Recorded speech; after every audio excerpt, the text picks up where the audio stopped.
The future promised wonders. Among them, memory disks stood out.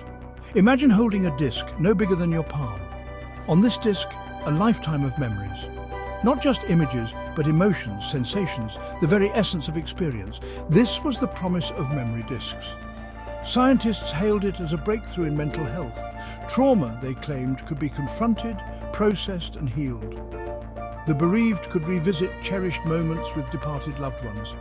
For the first time, death didn't have to mean the end of memory. The technology was complex. It involved mapping neural pathways and encoding them onto the disk. Then, using a specialized reader, these memories could be experienced by anyone. It was the ultimate form of empathy, of understanding another's life, or so they thought. The potential dangers, however, were not fully understood. Like any new technology, memory disks held the potential for both great good and unimaginable chaos. And it wouldn't be long before the world discovered just how chaotic it could be. Liam was a tinkerer. He loved taking things apart, figuring out their secrets. So when he found a discarded memory disk in a pile of scrap metal, his curiosity was piqued. He knew these disks were expensive, highly regulated. Why would anyone throw one away? At home, in his makeshift workshop, Liam examined the disk. It was scratched, its label unreadable. Intrigued, Liam connected the disk to his reader, a device he'd cobbled together from old VR equipment. He wasn't sure it would work, but he had to know what secrets the disk held. The reader flickered to life. Liam slipped on the VR headset, ready for whatever the disk contained. He braced himself for a rush of emotions, a flood of someone else's life. But nothing happened. Liam frowned, checking the connections.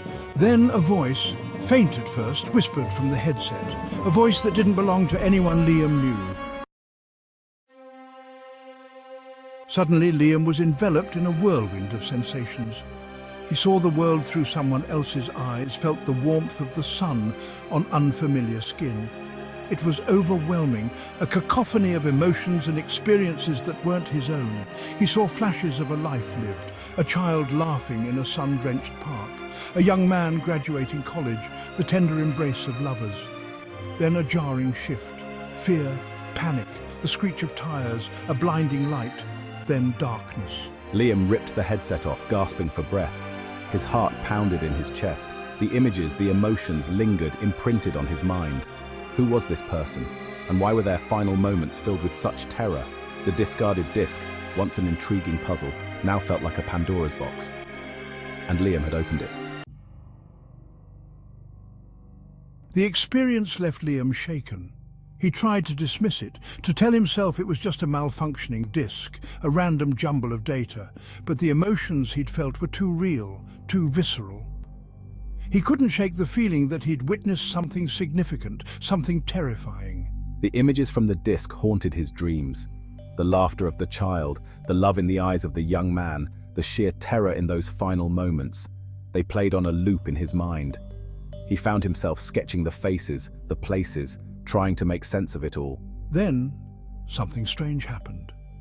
Liam started experiencing déjà vu, a sense of having lived through moments before they happened.